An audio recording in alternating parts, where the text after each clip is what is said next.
piensen de nosotros. Queremos saber para menospreciar a nuestro prójimo o para que seamos exaltados, ¿no? Es posible que este problema tú no lo tengas con la Biblia, ¿no? Pero a lo mejor en temas laborales sí lo tienes, en temas académicos, en temas de deporte, de política, de ciencia, no sé, ¿no? A lo mejor quieres saber para pensar de ti algo más de lo que realmente eres o para simplemente poder ver a los demás hacia abajo. Pero la verdad es que hoy no me voy a meter en el tema del mundo, ¿no? Me voy a meter hoy en lo que tiene que ver con Dios solamente. Conocer sobre la Biblia nunca debe ser para nosotros algo para presumir o para aparentar que sabemos de algún tema de la Escritura. Por el contrario, conocer sobre la Biblia debe ser nuestra oportunidad para experimentar el corazón de Dios y aprender sobre su carácter, para que así pongamos en práctica cada una de las enseñanzas que en ella hay. Te voy a dar un ejemplo. En un edificio sin cimientos es imposible que se construya un penthouse. De la misma manera, sin los principios de la vida cristiana, jamás llegaremos a un entendimiento de las grandes revelaciones de la Escritura. En pocas palabras te lo voy a decir. Es bueno conocer, pero es 1000 veces mejor vivir la palabra de Dios. Ese es el objetivo. Bueno, el día de hoy vamos a tomar un estudio que se llama El Sustituto, basado en Juan 14:6. Y pues bueno, yo creo que sería bueno irnos directo al versículo, al tema, para que pues Dios nos vaya guiando, ¿no? Y que nos vaya pues dando la oportunidad de estudiar esto. Pero antes vamos a orar, por favor, para que Dios nos guíe. Tom, por favor, ¿nos puedes ayudar orando? Por favor.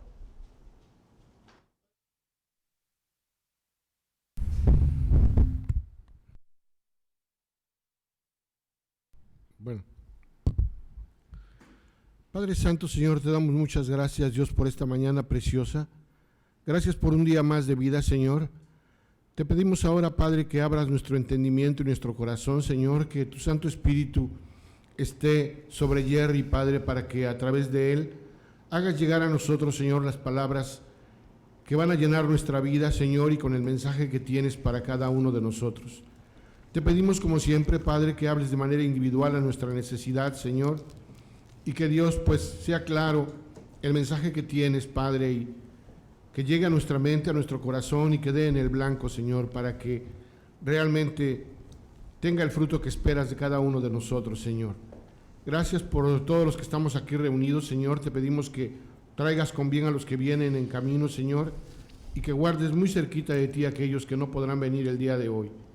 Bendícenos en esta mañana, Señor, y Dios, todo esto te lo pedimos en el precioso nombre de nuestro Señor Jesucristo y para toda su gloria. Amén. Amén. Bueno, pues aprovechando, Tom, te voy a pedir que por favor nos puedas leer Juan 14:6, por favor.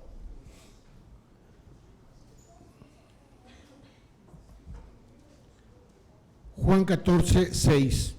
Jesús le dijo: yo soy el camino y la verdad y la vida. Nadie viene al Padre sino por mí. Así es.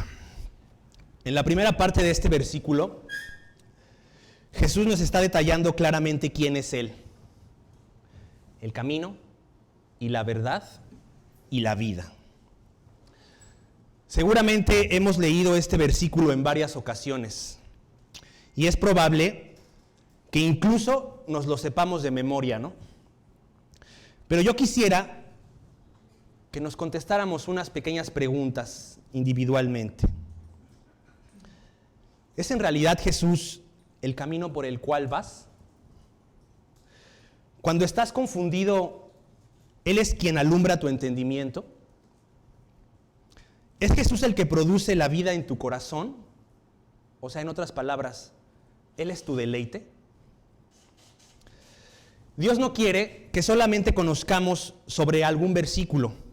En realidad, y en específico en en realidad, su anhelo es que seamos transformados por quién es Él.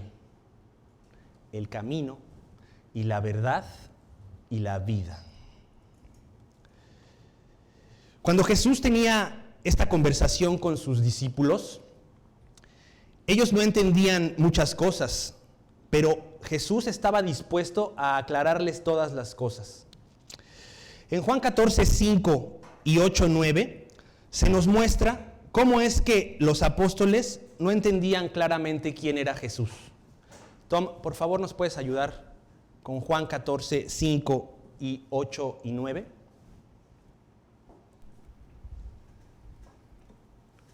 Juan 14, 5 y 8, 9. Le dijo Tomás: Señor, no sabemos a dónde vas. ¿Cómo pues podemos saber el camino? Felipe le dijo: Señor, muéstranos el Padre y nos basta. Jesús le dijo: ¿Tanto tiempo hace que estoy con vosotros y no me has conocido, Felipe? El que me ha visto a mí, ha visto al Padre. ¿Cómo pues dices tú, muéstranos el Padre? Fíjate, ya tenían casi 3 años o más de caminar al lado de Jesús en ese momento. Y todavía no entendían bien quién era Jesús. Es posible que nosotros estemos caminando desde hace algún tiempo con Cristo y a lo mejor todavía no entendemos bien quién es Él. Bueno, durante los siguientes capítulos, nuestro Señor Jesucristo les explicó quién era Él. También les dijo qué pasaría si es que nosotros que creemos en Él nos separáramos de sus caminos. También explicó que el mundo les aborrecería si decidían seguirle con todo su corazón.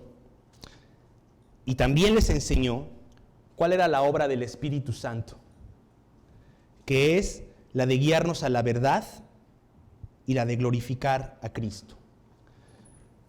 Vamos a leer algunos versículos donde nos explica esta parte que acabamos de citar, que es Juan 15, 4. Primero, por favor, Tom, y ahorita voy a decir los demás. Primero, Juan 15, 4. Permaneced en mí y yo en vosotros. Como el pámpano no puede llevar fruto por sí mismo, si no permanece en la vid, así tampoco vosotros, si no permanecéis en mí. Bueno, nada que decir, clarísimo. Ahora, Juan 15, 18, 19, por favor. Juan 15, 18 y 19.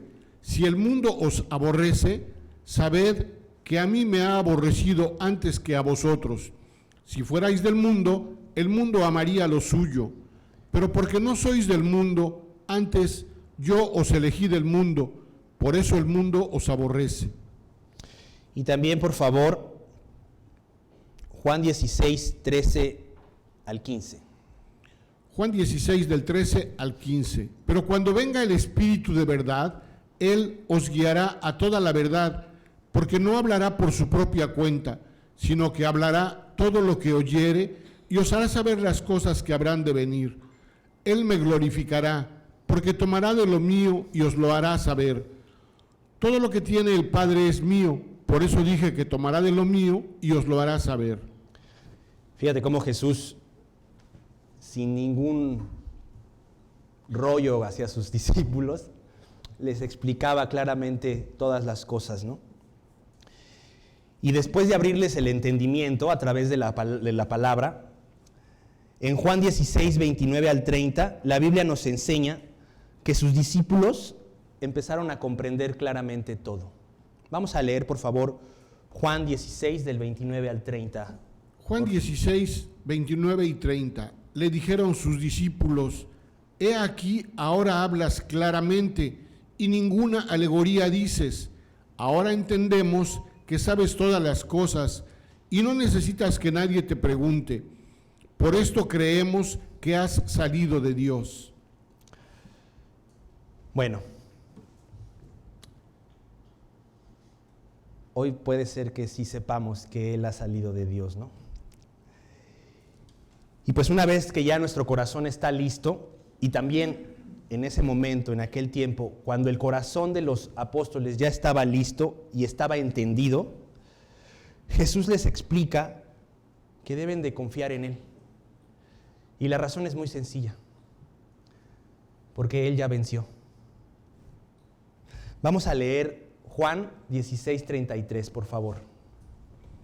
Juan 16:33. Estas cosas os he hablado para que en mí tengáis paz. En el mundo tendréis aflicción, pero confiad, yo he vencido al mundo. Cuando Jesús mencionó estas palabras a los apóstoles, les estaba dando las bases necesarias para lo que vendría. Estaba diciendo que no había nada que temer, que ellos conocían y tenían una comunión con el enviado de Dios. También les estaba dando todas las herramientas para seguirle y para aprender a vivir. Pero sobre todo, les estaba anunciando que solo a través de Él, ellos iban a experimentar la salvación que Dios tenía preparada para ellos. Es importante aclarar que Jesús siempre ha tenido algo en mente, y es que cada uno de nosotros, o cada uno de los hombres que pise la tierra, le conozca personalmente para que sea salvado del infierno.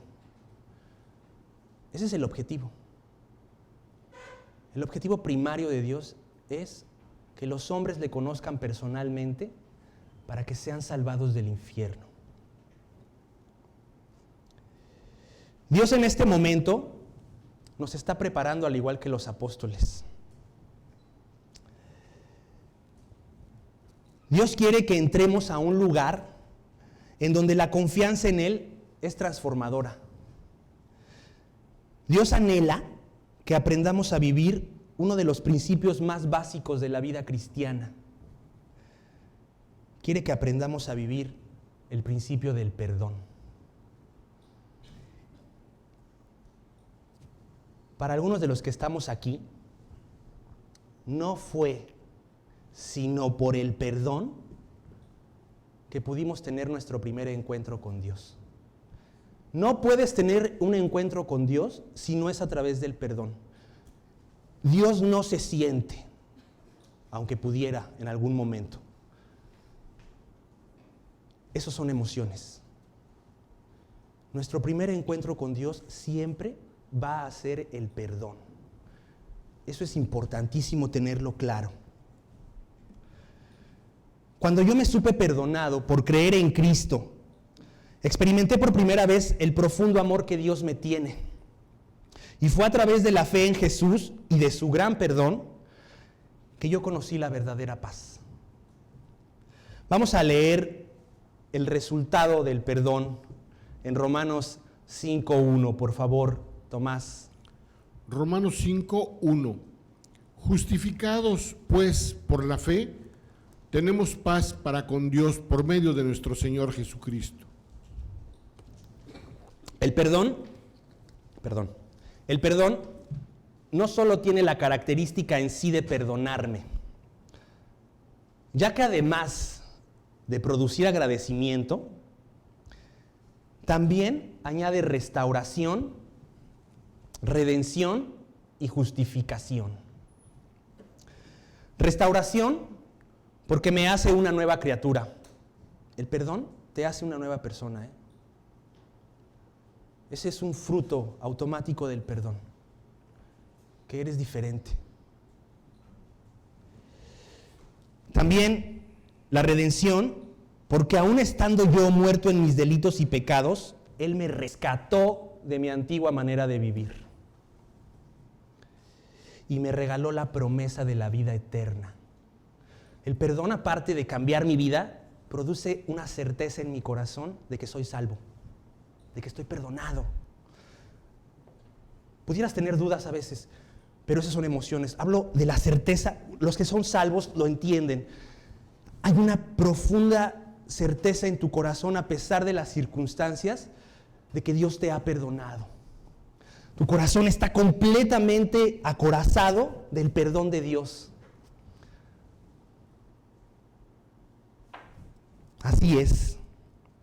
Y también produce justificación, porque ahora yo puedo estar delante de Dios sin que su santidad me consuma.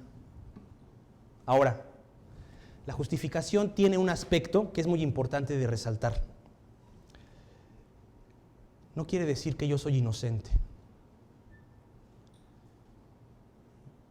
sino simplemente, por decirlo así, la justificación quiere decir que a mí no se me imputa la culpabilidad. Yo sí soy culpable por lo que yo soy, pero en Jesús eso se acabó. El perdón produce eso también. Tú nunca vas a experimentar el perdón porque te portaste bien, o porque hiciste algo bueno, o porque lees la Biblia, o porque sabes los versículos todos de la Escritura. Tú vas a experimentar la justificación cuando vas con Dios y le pides perdón. Nadie de nosotros puede caminar con Cristo si no ha experimentado el perdón que en Él hay. Y de igual manera, esto sí es para todos nosotros. Y de igual manera, aunque yo haya recibido el perdón de Dios, yo no puedo experimentar su paz si en mi corazón hay algo en contra de alguien. Perdón, te voy a desilusionar un poco. Si en tu corazón hay algo en contra de alguien, Dios no te está guiando.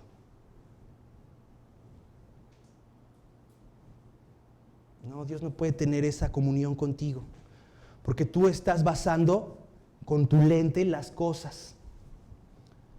Y Dios no puede actuar así. Dios necesita que tú te quites para que Él pueda guiarte. Cuando tú no has ofrecido perdón hacia alguien, te sientes angustiado, desesperado, cansado. Y obviamente esto te separa de Dios, igual que si tú caminas por tus caminos. O sea, es lo mismo. Vamos a leer, por favor, Tom, ayúdanos con el Proverbio 14:12, donde Dios nos explica cuál es la consecuencia de no perdonar y de caminar en nuestros caminos. Proverbios 14:12. Hay camino que al hombre le parece derecho, pero su fin es camino de muerte. Hay una palabra que debe llamarnos la atención en este versículo, y es la palabra muerte. La palabra muerte significa separación. Eso significa muerte. Por lo que Dios nos quiere dejar claro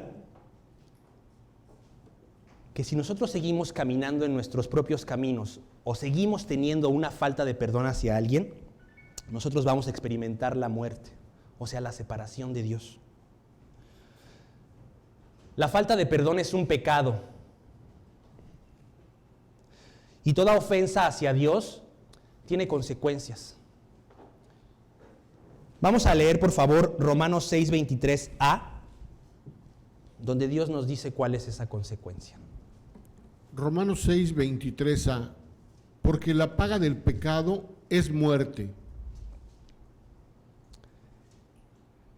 El perdón debe ser nuestra bandera, debe ser nuestro objetivo diario. Cada vez que nosotros fallemos, es necesario ir con Dios para que Él nos limpie. Por lo cual, debemos hacer de la confesión algo elemental en nuestras vidas. La confesión es necesaria si tenemos aspiraciones para mantener una buena relación con Dios. Sin ella, sin la confesión, no se puede recibir el perdón de Dios. Así es, muy sencillo. Si tú no vas con Dios y confiesas tus pecados, aunque Dios ya sabe que ya los cometiste y todo, La confesión en realidad a ti te hace ubicar dónde estás parado. Ese es el propósito de la confesión. Ahora es muy importante entender que mi confesión debe ir acompañada de arrepentimiento. Ahora, vamos a explicar algo. En el hebreo, la palabra arrepentimiento significa dar la vuelta. Eso significa dar la vuelta. Entonces quiere decir que mi confesión debe ir acompañada de la necesidad de querer dar un giro a mi vida. Quiere decir también que estoy entendiendo que lo que vivo y hago ya no quiero que sea igual. También deseo que lo que vivo cambie de camino. Fíjate, hay camino que al hombre le parece derecho, pero su fin es camino de muerte. Y por otra parte Jesús dice, yo soy el camino y la verdad y la vida. Deja tus caminos, da la vuelta y empieza a caminar por el camino de Jesús. Ese es el propósito del arrepentimiento. Ese es el verdadero arrepentimiento. Este verdadero arrepentimiento surge de la necesidad de ya no querer ser igual. Pero nos debe quedar clarísimo, de verdad, que este arrepentimiento solo a través de la gracia de Dios se puede encontrar. Así es.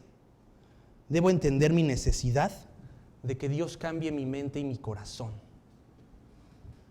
Ese es el punto. Voy, entiendo que he pecado, confieso, pero en mi corazón está una necesidad absoluta de que ya no sea así. Dios, ya no quiero robar, pero ya tengo el plan para mañana con mi amigo para las 10 de la mañana irnos a robar. Qué locura, ¿no? Así suena de absurdo. Cuando tú vas y confiesas a Dios tus pecados, pero sin entender que necesitas que eso se acabe.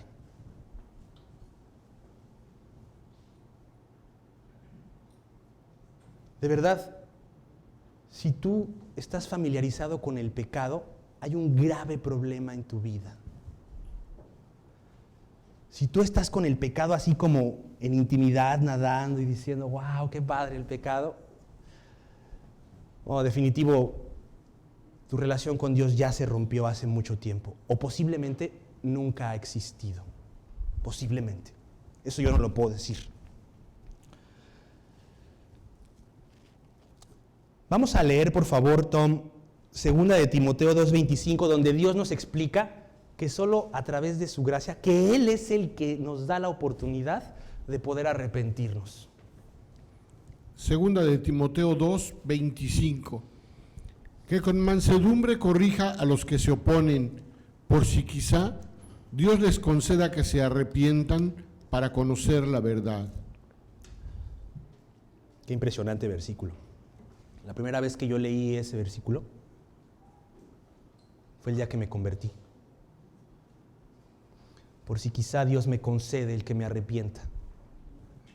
Cuando yo leí eso, todo ese día fui taladrando ese versículo en mi mente y yo no lo podía creer. Había entendido que todos mis esfuerzos eran en vano, que era Dios el que me estaba dando la oportunidad de arrepentirme.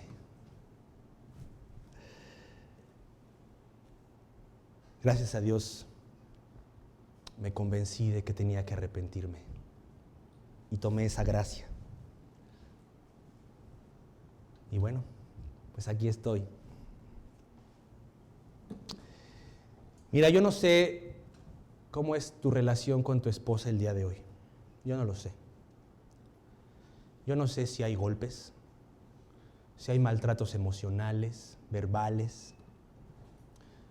Yo no sé si tú menosprecias a tu esposo. No lo sé. Tampoco sé si tu hijo no te interesa la guía de tus padres. Tampoco sé si tu padre tratas a tu hijo como un esclavo o como algo que Dios te está dando la oportunidad de moldear. Yo no sé si estás engañando a tu esposa Y cuando hablo de engañar a tu esposa, hablo de que estés viendo imágenes que no tienes que ver. Yo no lo sé, ¿eh? Dios sí y tú también. Pero lo que sí quiero que sepas y lo que sí sé es que si tú estás practicando esto, Dios está completamente en contra de esto. Y que hoy Dios te está derramando toda su gracia para que puedas arrepentirte de eso. ¿Sabes? Yo no sé si estás teniendo relaciones sexuales fuera del matrimonio. Yo no sé si estás practicando la homosexualidad. No lo sé. Pero también eso está en contra de la voluntad de Dios. Los principios es todo, o casi todo. Te voy a poner un ejemplo. Nuestra iglesia surgió del corazón de Dios, del trabajo de un misionero. O sea, por decirlo así, nuestra iglesia es una iglesia misionera. Tenemos, gracias a Dios, varios misioneros por varios lados. En Argentina, en Panamá, en El Salvador, en Israel, en Portugal, creo que no sé si todavía siga Lourdes por allá. Y también hay gente que ha abandonado sus lugares de donde vive y que aunque a lo mejor hoy no son obreros de tiempo completo, dejaron todo por venir a hablar de Cristo. Una iglesia misionera tiene como principio que el que la gente quiera ir. Una iglesia misionera tiene como principio que el que la gente ore por sus misioneros y que los conozca. Una iglesia misionera tiene como principio que se ofrende.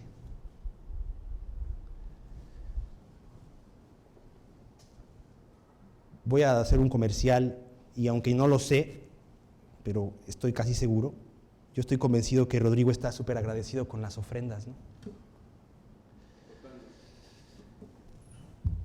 Y yo te pido que sigas orando, que sigas ofreciendo esa ofrenda, que sigas orando por Rodrigo, pero que también te des la tarea de saber quiénes son los misioneros y que no dejes de ofrendarle a Rodrigo y que también empieces a ofrendar a los misioneros. O sea, no suplas una ofrenda con la otra. Jamás se puede hacer eso. La ofrenda que estás dando ya para alguien, dala y síguela dando. Y tú, de tu corazón, así como aquellas personas que han salido de sus lugares, de sus casas, de sus comodidades, han dejado todo en su corazón para seguir la voluntad de Dios y a ir al campo misionero, así de la misma manera tú, con todo tu corazón, no dejes de ofrendar a quien ya le das, pero dale a otro. Dios se va a hacer cargo de eso. Dios se va a hacer cargo de tu economía, si eso es lo que te preocupa. Pero en realidad el principio de la ofrenda no es la economía. El principio de la ofrenda es que Dios sabe que el dinero es casi siempre lo más importante para los hombres. Es probable que ahí esté tu vida. Entonces realmente la ofrenda tiene que ver con tu vida, con que entregues tu vida. Y si tu vida está en el dinero, pues por eso te cuesta toda la vida ofrendar.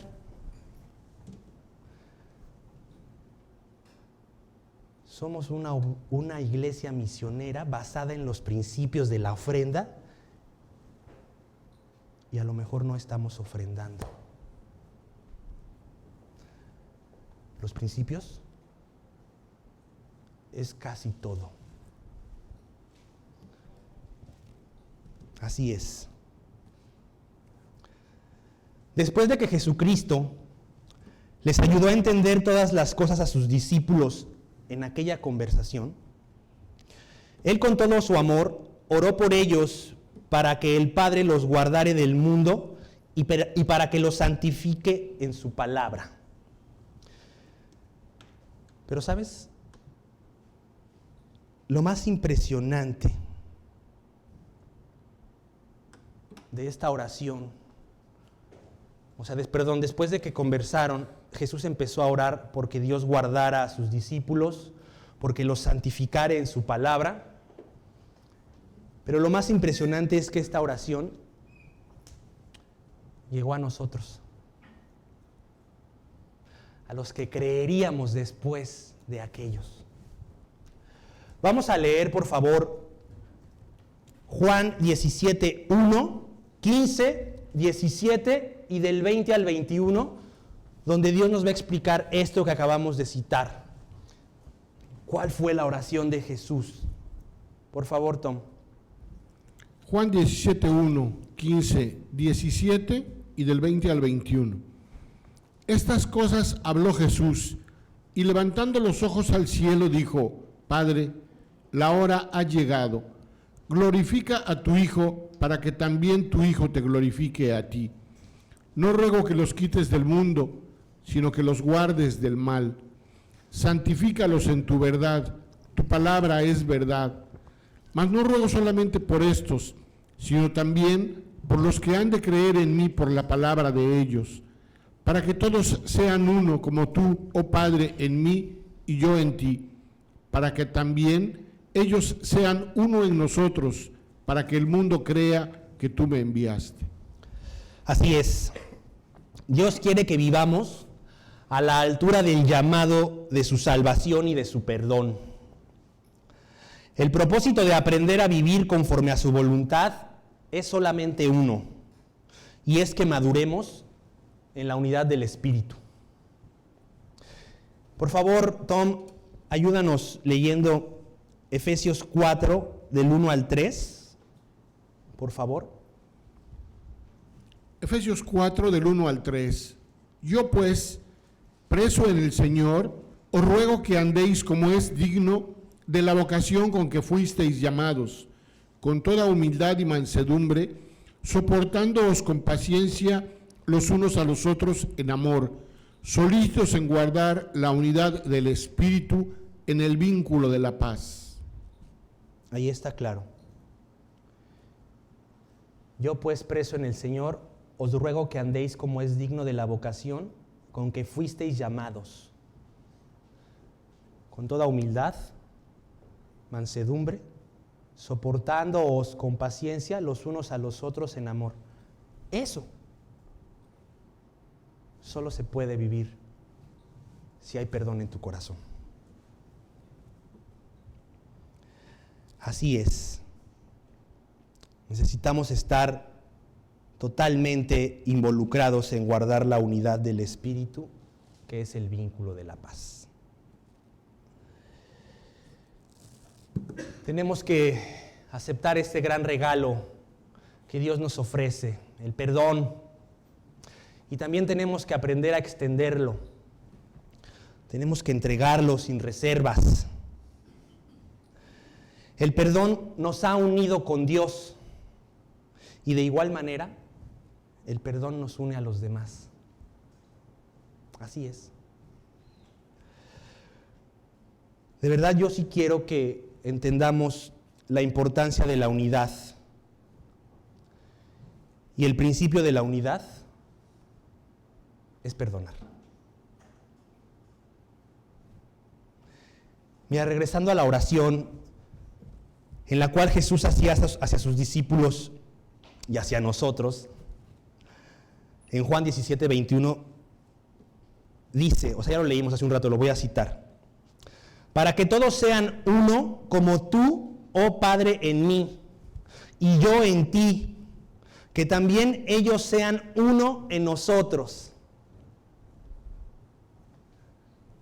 Sí está claro, ¿verdad? Para que todos sean uno, como tú, oh Padre, en mí y yo en ti, para que también ellos sean uno en nosotros. ¿Y sabes qué es lo más impresionante?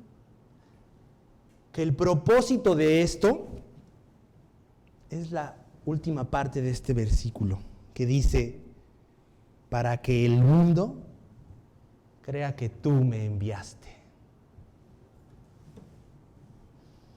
En un mundo lleno de odio, de rencor, de ideas locas y totalmente discrepantes una a otra,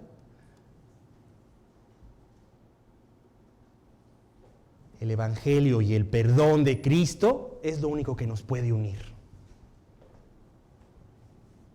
Fíjate nada más. Y desafortunadamente algunos de nosotros seguimos pensando algo de los demás.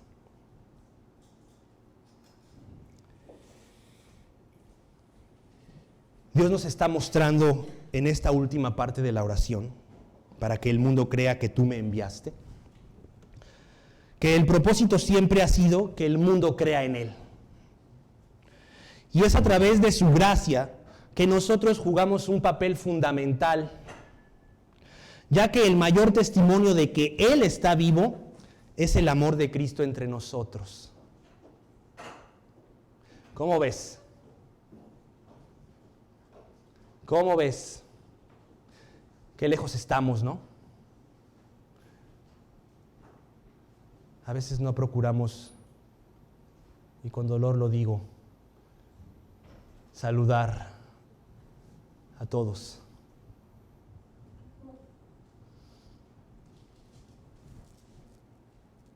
Me dolió.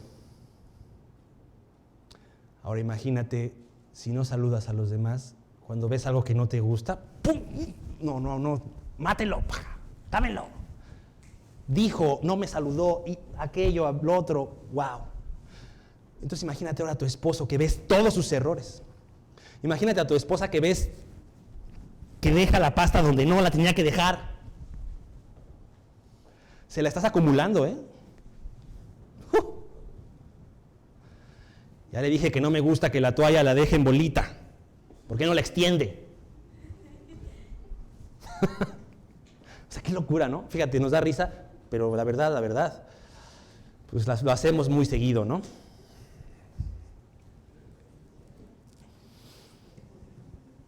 Si yo tengo algo en contra de alguien,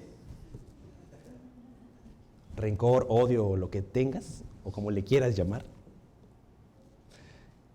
yo no puedo amar a una persona si esto está en mi corazón. De verdad. El amor no se puede fingir.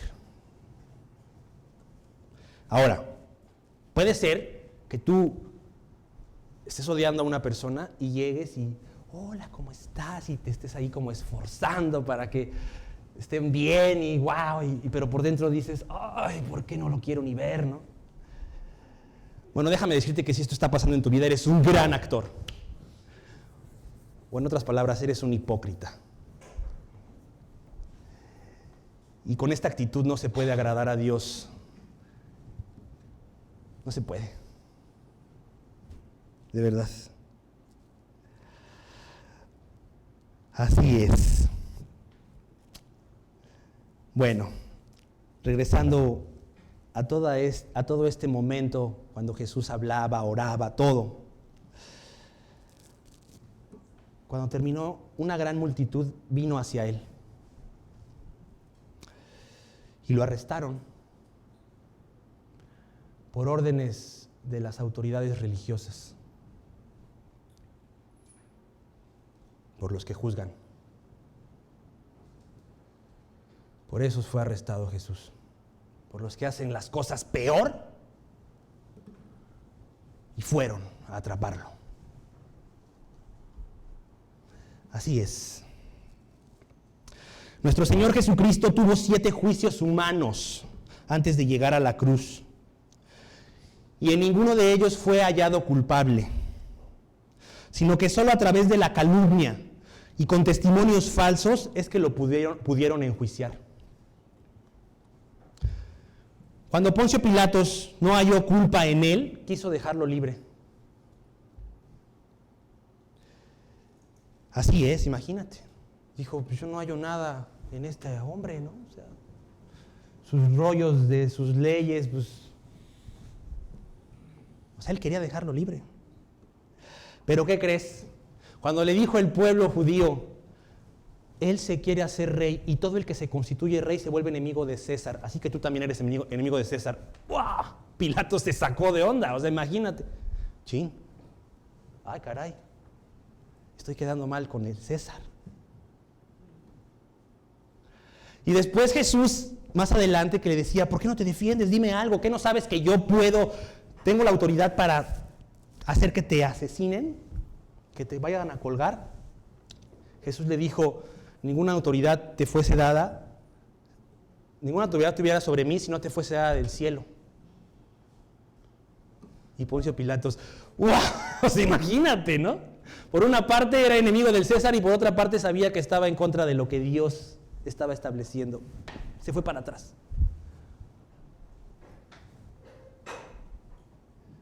Poncio Pilatos hizo lo que muchos hoy en día, creer que pueden quedar bien con Dios y con los hombres. Pensó que al hacerse el inocente, no estaba tomando parte de este asunto.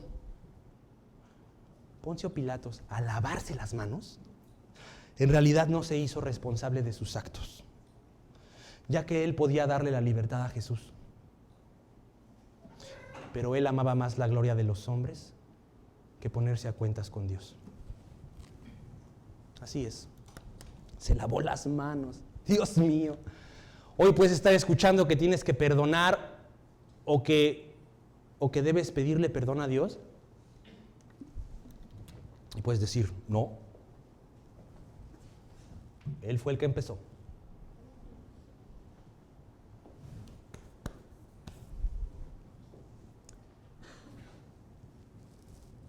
Hay algo que debe llamarnos la atención, y es que cuando Pilatos se lo entregó al pueblo, sus palabras fueron, he aquí vuestro rey. Esas fueron las palabras.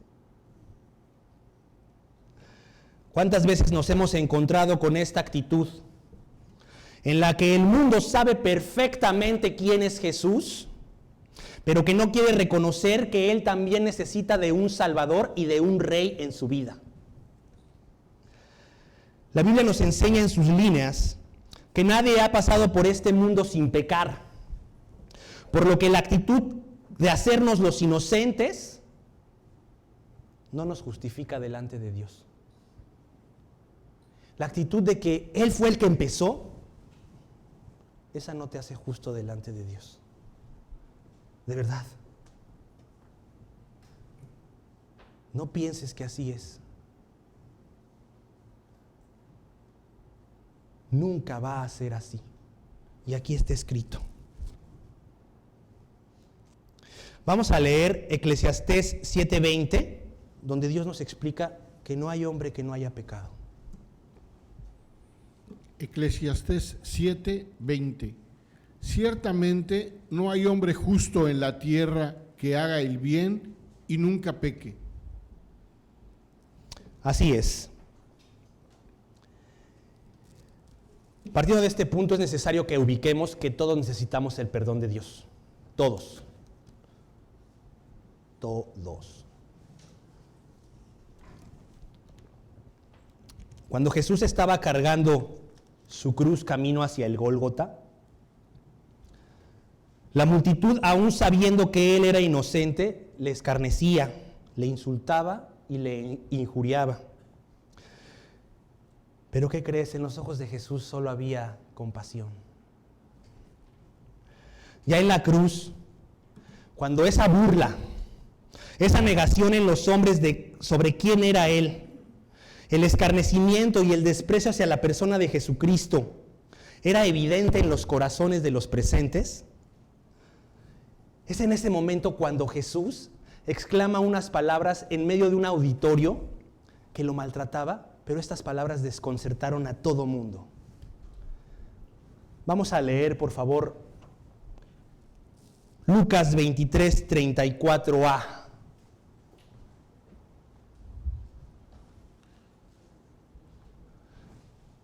No leas lo último. Sí. Lucas 23:34a. Y Jesús decía, Padre, perdónalos porque no saben lo que hacen. Te voy a hacer una pregunta. ¿De verdad no sabes cuándo pecas? Jesús no se refería a eso. Jesús se refería al hecho de que tú ni siquiera calculas en tu mente que cuando tú pecas eres digno del infierno. A eso se refería. Se refería también al hecho de que si tú hoy tienes resentimiento y odio hacia alguien, lo que tú estás haciendo es digno de muerte. Si estuviéramos basados en la justicia absoluta, tú ya tendrías que haber muerto por tener algo en contra de alguien. Bueno, hemos llegado al punto a donde Jesús quería que llegaran sus discípulos. Todos sus esfuerzos y toda su vida aquí en la tierra se centraba en el hecho de que pagaría por nuestros pecados. Nuestras transgresiones e iniquidades serían puestas sobre Él. Y por esa razón, Él sería identificado con el pecado. El justo pagando por el pecador. Él decidió ser nuestro sustituto. Él pagó por cada una de las cosas que están mal en nosotros. Él decidió cargar nuestra separación con Dios. Cada pecado de todas las personas aquí presentes y en toda la humanidad fueron puestas sobre Él. Jesús perdonó lo impensable. Cuando Jesús estaba en la cruz, quiero que lo sepas, en su corazón estaba Hitler, el asesino de millones de judíos. En su corazón Dios lo estaba perdonando. Y tú no puedes perdonar que por qué me dio un mal consejo, que por qué no me saludó.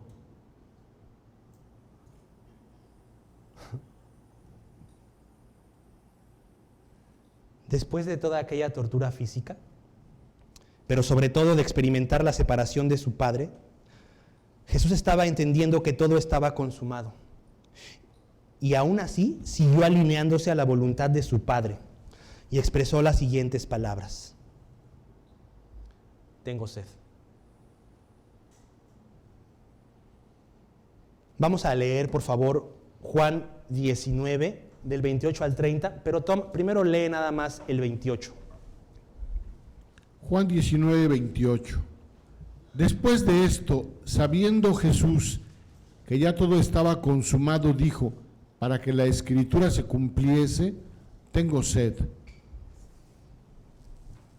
Jesús, al momento de estar experimentando nuestros pecados sobre Él, manifestó con las palabras, tengo sed, el momento más álgido de su castigo. Pero aún así, experimentando su más grande agonía, Él seguía cumpliendo cada detalle de la Escritura. Nos estaba confirmando que en el infierno se vivirá la más grande sed y tormento que jamás puede existir. Así es, Jesús tuvo sed. Jesús bebió todo lo amargo del pecado y nos demostró su fidelidad y su amor. Vamos a leer, por favor, Juan 29, 30. Juan 19, 29 y 30. Y estaba allí una vasija llena de vinagre.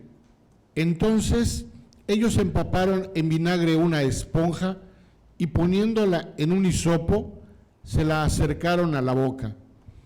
Cuando Jesús hubo tomado el vinagre, dijo, consumado es, y habiendo inclinado la cabeza, entregó el espíritu.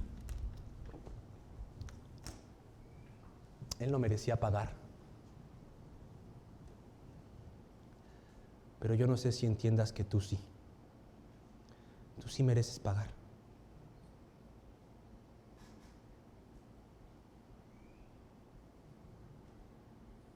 Cada día que camino con Dios, me doy cuenta del gran pecador que soy. Y puedo apreciar su gran amor. Aún yo como creyente, merezco el infierno. Así que deja de pensar que porque sabes qué quiere decir tal o cual versículo, o que porque le hablaste a alguien de Cristo, o que porque lo que tú quieras pensar, ya no te mereces el infierno. o que eres demasiado bueno delante de Dios. No. ¿Sabes dónde se nota la espiritualidad de las personas? En sus casas. Ahí yo me he dado cuenta de mi deficiencia como creyente. En mi casa, con mi esposa y con mi hijo, donde no puedo aparentar nada, donde se demuestra lo áspero que puedo ser como persona, donde se demuestra mi falta de interés, donde se demuestra que primero están otras cosas. Ahí en tu casa es donde tú, si eres honesto, puedes ver dónde estás parado realmente. Y no te hablo de no pelear. Te hablo de vivir lo que Dios quiere que vivas. Esposos que amen a sus mujeres como Cristo amó a la iglesia y se entregó por ella. Y esposas que igual entregándose a Cristo puedan dejarse guiar. Si eso no está pasando en tu hogar, recibe esta alerta. Es tiempo de ponernos a cuenta. Es tiempo de abandonar todo lo que nos estorba en nuestra relación con Dios. Vamos a leer, por favor, 2 de Corintios 6:2. 2 de Corintios 6:2, porque dice: en tiempo aceptable te he oído, y en día de salvación te he socorrido. He aquí ahora el tiempo aceptable, he aquí ahora el día de salvación. Así es tu día. Jesús se entregó por ti. Jesús es el Cordero sin mancha y sin defecto que Dios preparó para nosotros. Él es el sustituto perfecto. Delante de Dios, todo lo que nos estorba para una relación profunda con Él ya no existe. Nuestros pecados ya no son una barrera. Solo es necesario que apropies este gran perdón. Así que si tú hoy quieres apropiar este gran perdón, confiesa tus pecados y arrepiéntete. Y cree que Jesús es el único y suficiente Salvador que tú necesitas. Vamos a leer, por favor, Hechos 3:19. Hechos 3:19. Así que arrepentíos y convertíos, para que sean borrados vuestros pecados, para que vengan de la presencia del Señor tiempos de refrigerio. ¿Sabes? Jesús, después de expirar, te voy a dar una buena noticia. Resucitó.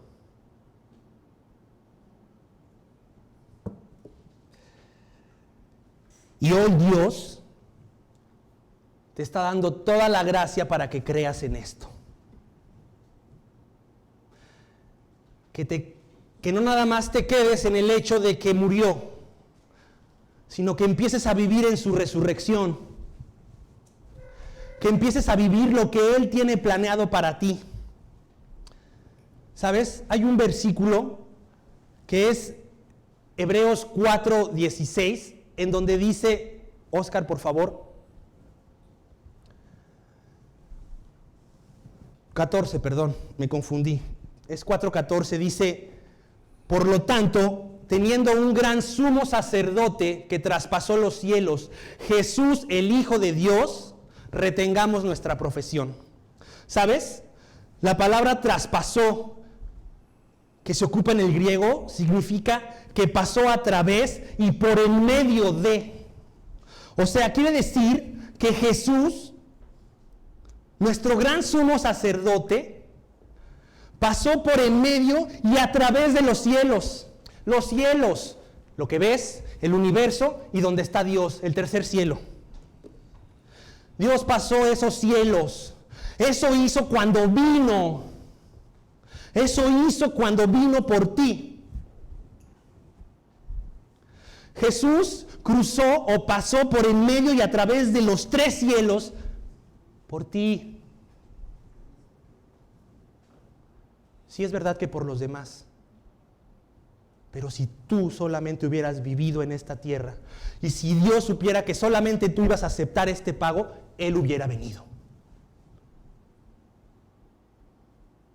Y cuando resucitó, ¿qué crees que hizo? Lo mismo. Nuestro gran sumo sacerdote pasó por en medio y a través de los cielos para volverse a sentar donde Él siempre debió estar. En el tercer cielo, a la diestra del Padre. Eso hizo Jesús.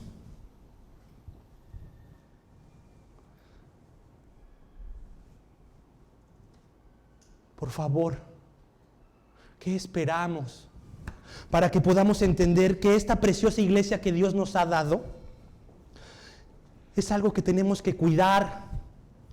¿Sabes? Yo amo a mi iglesia. Amo a Dios, pero te voy a decir por qué amo a mi iglesia. Aquí conocí la salvación. Yo pasé por muchas iglesias, pero cuando llegué aquí conocí la salvación. Aquí Dios me regaló a mi esposa, a mi hijo, perdón, sin adular, me regaló una gran persona que me pueda guiar. Me regaló grandes amigos, que ellos saben quiénes son. Me ha dado toda la doctrina para aprender.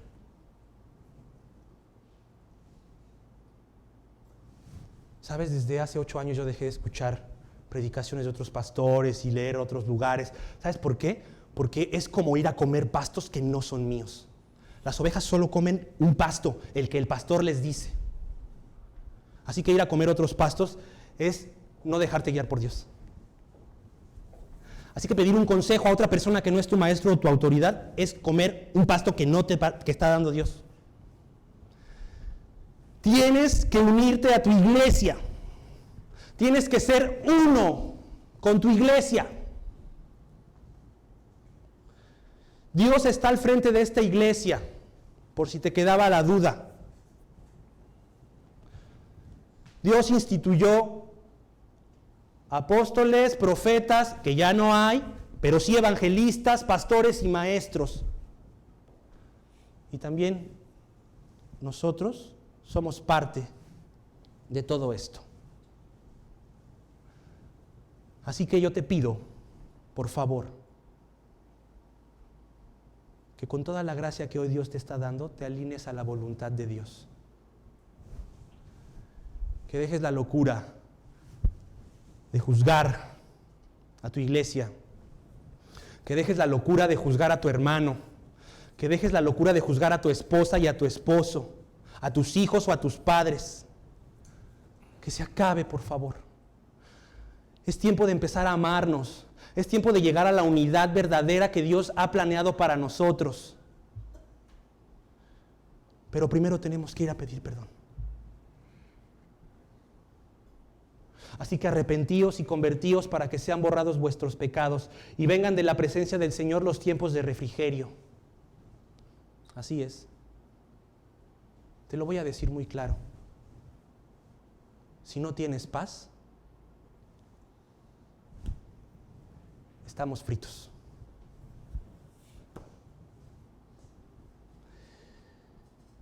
Mira, yo quisiera, tomando un poquito el tiempo, escuchar una canción final donde como iglesia pudiéramos entender quién es Jesús primero y qué Jesús ha hecho por cada uno de nosotros. Y que como iglesia alabes a Cristo. No te digo que te pongas a gritar y a cantar, no, tu corazón. No me interesa si gritas o no, pero como iglesia te unas a esta alabanza hacia Dios. Por favor.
Muy bien, pues no sé si tengan alguna duda sobre el estudio.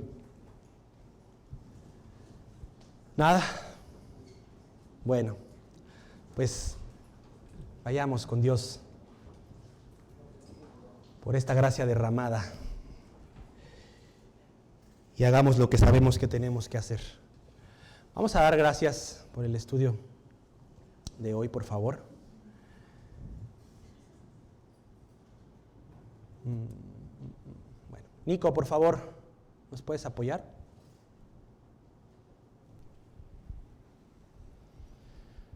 Bendito Dios, sin duda, bendito Padre, tú sabes qué es lo que necesitamos.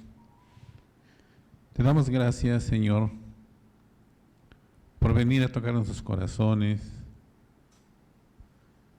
para que vayamos a la obediencia, Señor, sabiendo y estando conscientes que tú siempre buscas lo mejor para cada uno de nosotros, Señor. Te damos gracias por este propósito, Dios, de venir a buscarnos para que vivamos felices aquí en la tierra con nuestros hijos, con nuestros padres, con nuestros hermanos, con nuestros amigos. Y tú, Señor, día a día estás pensando en nosotros para darnos, Dios, por la capacidad de entender todo esto, Señor. Te pedimos que tú lo sigas haciendo, Dios, hasta que se nos haga un hábito, así como la lectura, Señor, así como el orar. Señor, para que en verdad seamos verdaderos creyentes, para que vivamos con todo nuestro corazón, Señor, cada una de tus enseñanzas. Qué maravilla, Dios, has venido tú a hacer en nosotros, Señor, porque tú nos sacaste de la basura. Lo que nosotros vivíamos, pues, Señor, era puro orgullo. Y ahora, Dios, cada uno de nosotros podemos comprobar que existes y que estás en nuestros corazones y que estamos viviendo una vida totalmente nueva, la que tú diseñaste para el hombre. Señor, haznos conscientes de esto y que no lo olvidemos el resto de nuestros días, Señor. Y que siempre estemos agradecidos, Dios, con todo esto que tú nos vienes a dar. Gracias por la vida de Gerardo. Gracias por la vida de Rodrigo. Dios, que tú los usas para darnos estas enseñanzas muy profundas, Señor. Que no salgamos de aquí, Dios, y al rato olvidemos lo que tú nos has mostrado el día de hoy.